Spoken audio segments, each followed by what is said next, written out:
Oh, welcome to the channel and our playthrough of Churchill. This is going to be Conference 9, which potentially could be the last turn of the game. So, just to recap, I was playing the US, and we have gotten Germany to surrender, and we beat the Soviets to Berlin. Now the only thing left is to capture Japan. We have the A-bomb, so we may be able to affect that. The only thing that needs to happen is the Soviet Union has to declare war on Japan. I think I'm going to go ahead and try to make that happen. We'll see what happens. We'll see how it goes. So, starting with the conference card.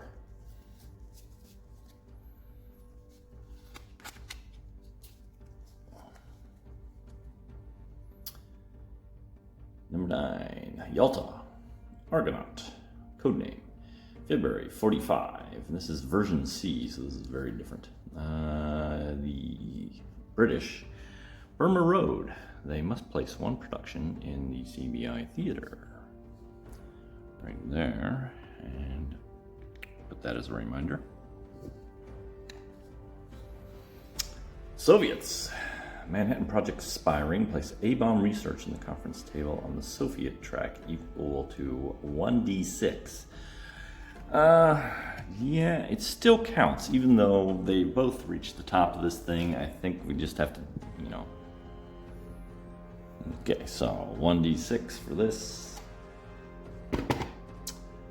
And excuse the echo, this week I'm going to work on some rudimentary acoustic panels. We'll see if we can get rid of some of that echo.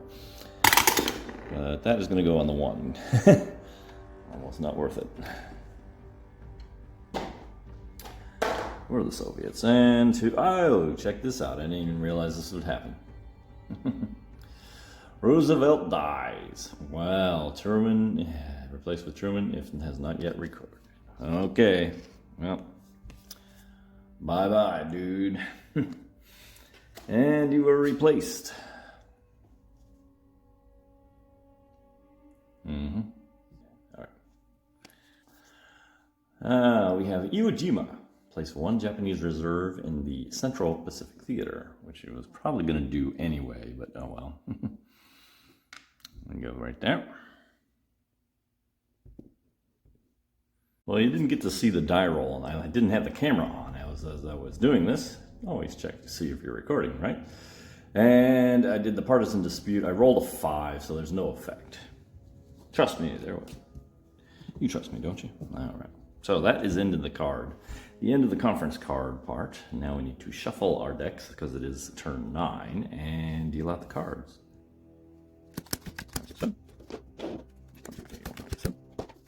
1, 2, 3, 4, 5, 6, 7. So we have it there. I went ahead and looked at all the cards for turns 9 through 10, and it turns out in turn 9 for the other cards, FDR could go into bad health, but by card 10 he will die. All 3 cards say Roosevelt dies. So there you go. Let's take a look at our hand.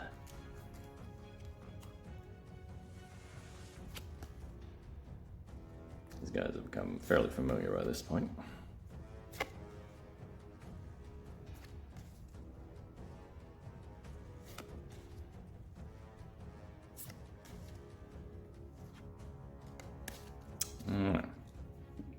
Alright, I'm going super strong. I'm going to go with a 5. How will the British play this one? 3, I think that's, let's take a look at his cards. He's going to play kind of medium-ish strength.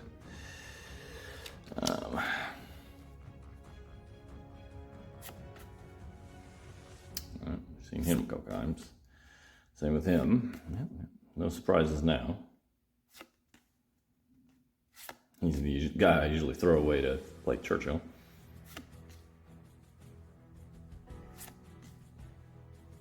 And that was it, yeah. Okay. So he's going to tie us with a 4, but it's +1 because of his special ability. Now we go to the Soviets. And let's find out what they're going to do. They're going to play weak. So we got Boris. Georgi. Krill. Lavrenti. Georgi. All right, let's see. Like I said, he plays weak. Plays that too. So I am tied with the UK. And according to the bot, they're not going to use their leaders to break this tie. So Arsenal of Democracy kicks in. And I choose myself to win this agenda. I get to place something on the 3 space. And I got to decide what that is. Believe it or not, I'm going to take a run at trying to win this global issue. So we're going to put that there. Okay, so now the UK must pick 2 issues. Let me get this tower out of here. So he'll take UK production and our pulp mill issue. Soviets. They will actually play on their own directed offensive and a US production issue. Me, I'm gonna see if I can't affect an end to the war. And I'm gonna put the USSR declares war on Japan. And my final issue shall be, I'm gonna go with Pacific Theater Leadership. Okay, so we have set the stage. And it is time to move on to the meeting segment. Churchill, as is predictable, will discard Sir Andrew Cunningham to bring out Sir Winston Churchill in order to play him on that global issue. But no, you're not, because I'm going to discard Frank Walker, who's not that strong because Roosevelt is dead. And we're going to bring out Harry S. Truman and negate that via debate. So, nothing to do it, man. I want that global issue for a change. So both, well, they didn't give me a picture of a block with Truman on it. Oh well. Unless it's the alternate one, let me see. Truman don't get a sticker. Oh well. Anyway, they both went inactive. And it moves to the Soviets. Okay, Soviets. Here, the directed offensive gets a +1 for 5. 1, 2, 3, 4, 5. And I don't think anyone wants to debate that. I don't think I do, in fact, because I've already debated before. So I'm going to pass. And it is to the UK again. C comes out and debates the pulp mill issue for a 4. 1, 2, 3, 4. Let's see if anyone else is interested. Again, I will debate. I'll take that. Oh, 6. So eat that. 1, 2, 3, 4, 5, 6. Okay. And it's to the Soviets. A little randomizing. We determine they'll play this on the UK production issue for 4. 1, 2, 3, 4. And once again, I did not have the recording button on. What happened was the Soviets played 4 on this UK production issue, and I just passed. And so it's to the UK. Man, what's with my record button today? All right, anyway. So I was really struggling how to figure out how they get the bot to play this out. So it's going to be Clement Attlee. He's only worth a 3 because Churchill is no longer active. And the trick is, what is he going to pick? And I had to say, he's going to pick one of the ones he can get the most advancement on. And, you know, I'm just sitting there thinking, he doesn't really want to prevent the USSR declaring war on Japan, doesn't he? But I have to think in terms of politics. So maybe the bot, England does want to delay it so he can pick up some more victory points by having another turn. So I am going to allow this one. We're going to go 1, 2, 3, 4, or 5, 6, and we were going to roll on it. He chooses production. Okay, so crisis averted. 1, 2, 3 this time. Okay, anyway, I'm going to debate that. So I'll make another decision for the bot here. So the Soviets will use their Niet power. They're going to go ahead and debate that production issue. And so they're going to get +1 on this, plus whatever I roll, plus the 1 for Niet. So what is this card worth? We find out by rolling. 2 plus 1, so that's going to be a total of 4, actually. And it does get it to the Soviet track. 1, 2, 3, 4, so a total waste. Okay, and it is on to me, and actually I'm going to pick an issue without passing for a change. Well, might as well get the full effect of her, and this is the first time I'll be playing her for reals. And it's a 4 plus a 5 because it's on the US production issue, so 1, 2, 3, 4, 5. Will the Soviets debate that? Oh, I made a bit of an error there. It was supposed to be the Soviets' turn. They were going to pass anyway, so no big deal. Then it went on to me. And no, they're not going to debate that. UK pulls out Lord Beaverrook, and once again, he's going to decide between these two issues, 1, 2, 3, and 4, 5, 6. He does indeed pick the USSR, 1, 2, 3, and now I have the decision to make whether I want to try to bring that back into the middle. Because I kind of want to force the end. I think I'm in good standing with the points. So just for fun, I'm going to debate this issue with him. And here's a special rule, 1, 2, 3, with conditional issues like second front and USSR declares war on Japan. The player has the option of stopping it in the center of the table and not going further, but that only applies to those ones. So that's where it goes, and it's on to the Soviets, who... Now, the Soviet bot will not advance that. That's specifically noted in the bot, so... I'll play him for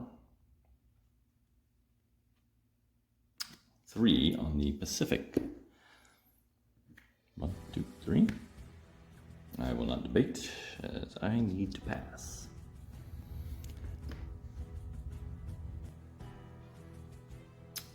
The UK will play this on an issue on the US track, so he's going to go for the low-hanging fruit for a total of 3.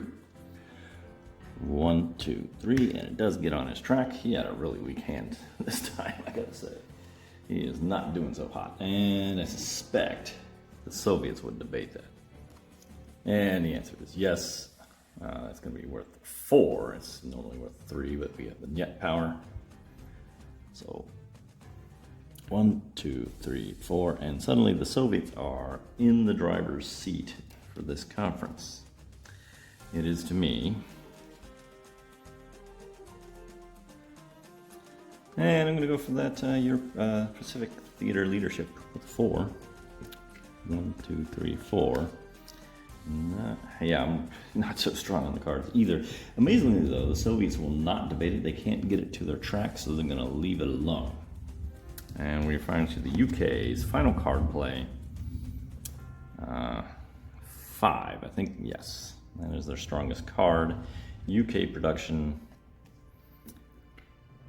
1, 2, 3, 4, 5. The Soviets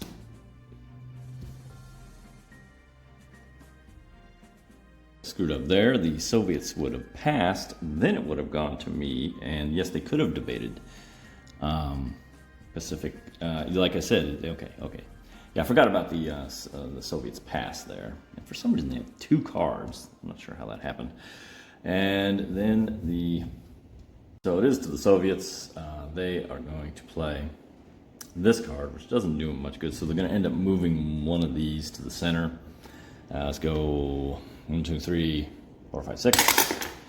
This one to the center. And UK is out of cards. They will not debate that.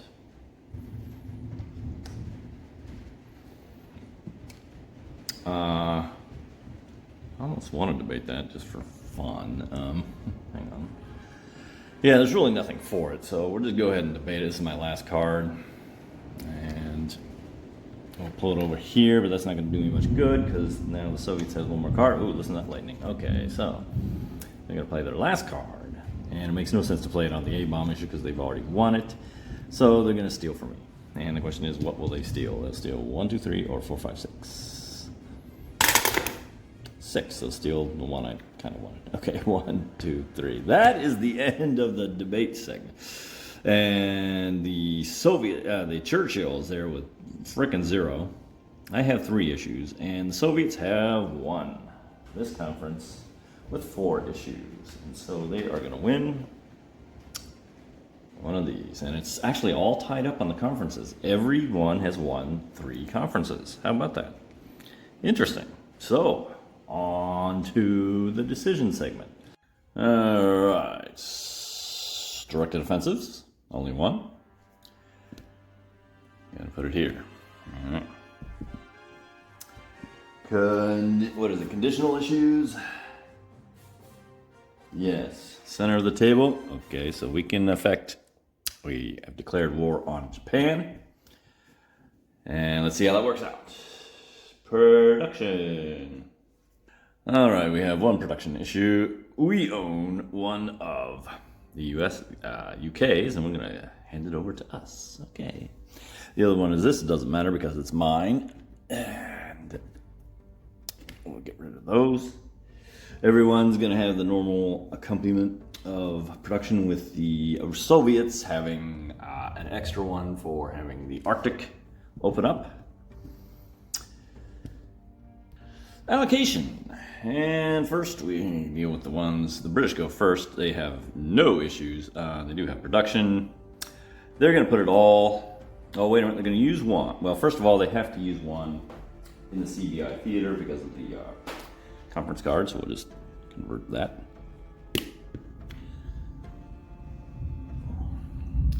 Finally, and next they're going, oh, they don't have a Paul Mill. I thought they had a Paul Mill issue. They do not. So we're just going to dump the other 2 right here.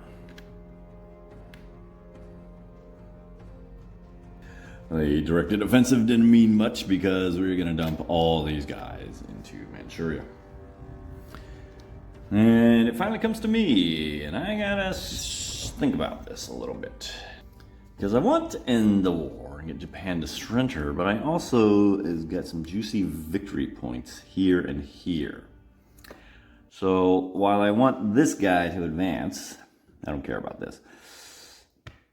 I also want these fronts to advance so that I can pick up a few extra victory points. And let's think. Oops, I hit the stop button there. And yeah, I'm going to use all 7. We're going all in on all 2 fronts here. We're going to go in both. Well, that's actually not a lot of support. Let me think again. You know what? Let's go for the gold. Let's see if we can't just hammer all the way to Japan with a breakthrough. So we're going to load that one up all the way. Maybe. No, yeah, I think I'll just do that. Worst happens is it'll automatically advance, if we're lucky, and I'll pick up some extra points there. I think that's going to be how I'm going to do it. Okay, so everything allocated. Made 1 error here with the Soviets. They do have a Paul Mill issue, so they're going to actually use 1 production to charge up the Paul Mill. Theater leadership. I am the European theater leader, which is irrelevant. And Pacific, I get to place 1. I'm going to go ahead and amp that up. But the Soviets did, in fact, win the Pacific Theater. So they're going to put their 2, whoop, not here, here. And they get to choose who's the Pacific Theater commander, and we're just going to randomize that. I can't remember if there's victory points for doing that or not. We're going to find out soon enough. Okay, so 1 to 3, he picks me. He does. Okay, so I remain. Alright, A-bomb doesn't count. We're already at the Trinity space. And finally, the global issue.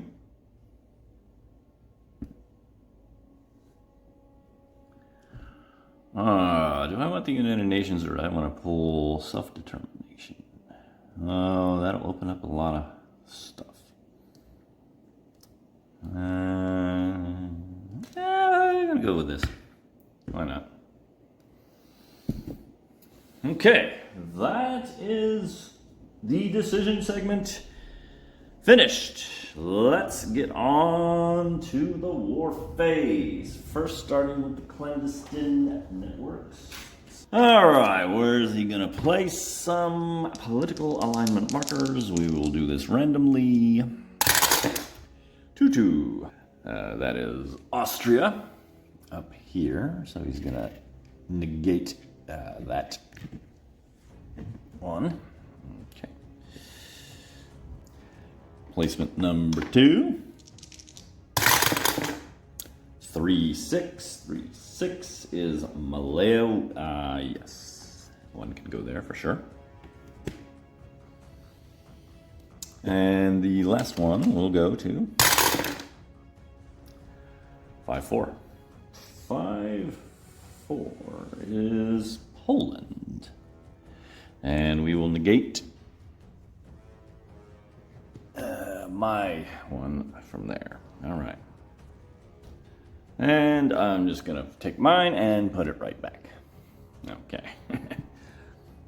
And the British have one.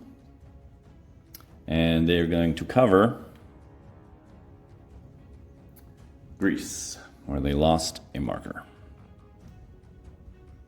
Now we go to these guys, political alignment.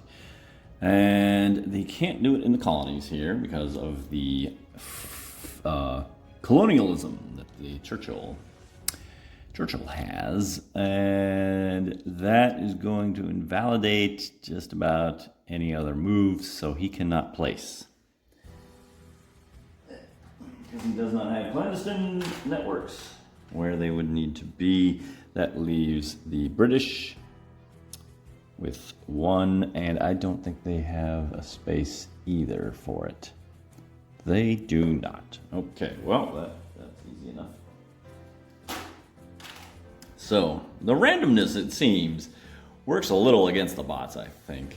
I think if you could be a little smarter if you were a live player and figuring out how to get stuff where it needs to go. But I don't know, maybe. Anyway, that's the end of the clandestine political alignment segment. And finally, here we are. Germany is not going to do anything, and it all comes down to Japan. And we're going to place the reserves. Where are we going to place them? 2 go here, and all of a sudden, the possibility of them crushing through there is not a gimme. Well, the rules work in my favor, because the next one has to go to anyone trying to enter a B-29 space first to the Central Pacific. It doesn't care that there's already one there. The game has no memory, as Mark Herman often likes to say. So, we have come down to what may be the final battle here. And so, we start. And let's start with the small potatoes. All right, so we got one here.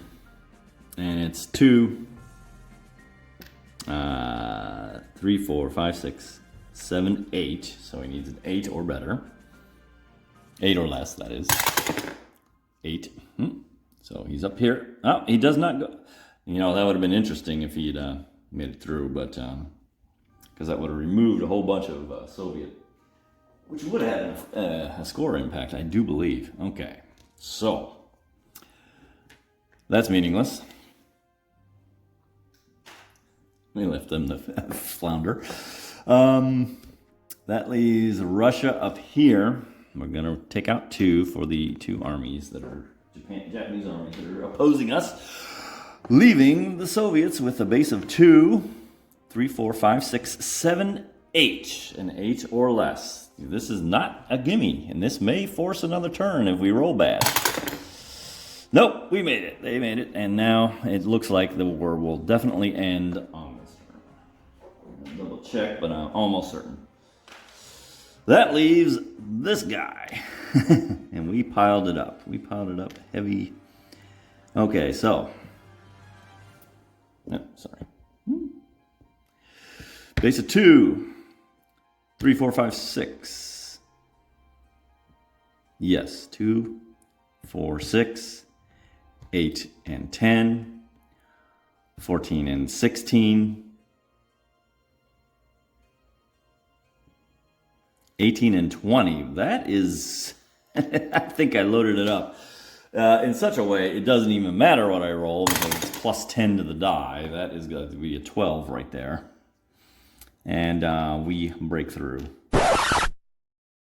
Whoa, whoa, whoa, whoa, rewind. Okay, I had to insert this edit here after I uploaded the video because I made a major goof that a reader, or a viewer, I guess you'd call them, pointed out. And that was here, when we were doing our offensive like this, I forgot the rule that you cannot break through, you can only break through on land spaces. I couldn't, that won't happen.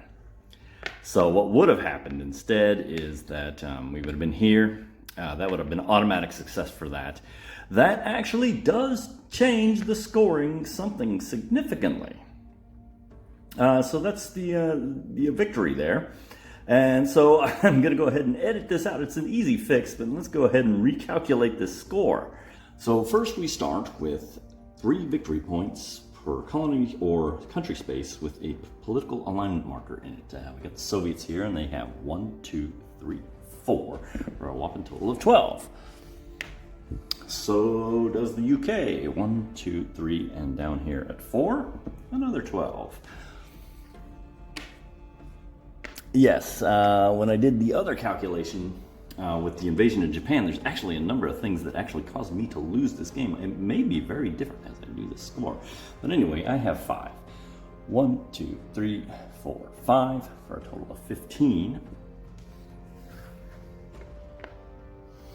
And then it's 1 victory point per country or colony space without a political alignment marker where you have a clandestine network. So if there's a political alignment marker, you don't get extra score for it. It's only the lone ones that count. And I get 1, 2. Yeah. Or 1, no, it seems like there was a third. Yeah, down here, Cambodia, Laos, 3. Okay, and UK has none, because they covered all theirs with political alignment markers. And the Soviets, 1, 2, 3. 2, 3. Okay, next is 5 victory points for each global issue 1. That would be the Churchill with 10. So he goes from 12 to 22. I have 1, which ups me by 5. 1, 2, 3, 4, 5. There's the score as we're going. The conferences. So I won 3 of them, and they're 3 victory points each. 1, 2, 3, 4, 5, 6, 7, 8, 9. And so did he won 3 as Churchill won 3 as well. So right up behind me. And the conferences are worth actually 5 points to the Soviets. So he won 3 of those. So he's going to get 15. So 15 plus 15 would be 30. He's right behind us. All right. 5 victory points. No, wait a minute. 2 victory points for the UK per colony space with no clandestine network or political alignment markers. Okay, so no, he doesn't score. All the colonies have something in them. All right, access surrender. That would be 8 points for each of us, Churchill and me. 1, 2, 3, 4, 5, 6, 7, 8. Oh, and he would be right behind me. And in case I didn't mention it, the Japan would have surrendered because we are in B-29 spaces, and the UK, the Soviet Union, is in the Manchuria space. And basically, I made all the requirements, and Japan would have surrendered. I forgot to mention that, just in case. Okay, 2 victory points. Okay, the victory points for Northern Italy, 3 for the UK, 2 for me.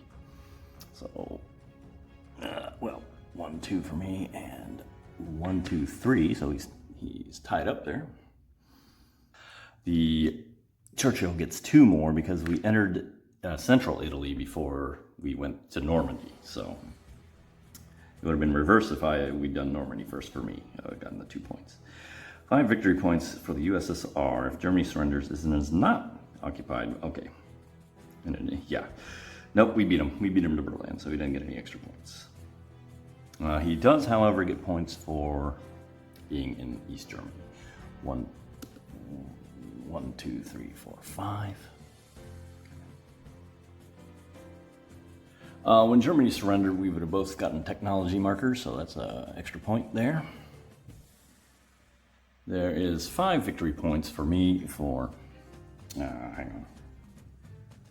For the US, if Japan surrenders, is not occupied by any front, so I get 5 points. 1, 2, 3, 4, 5.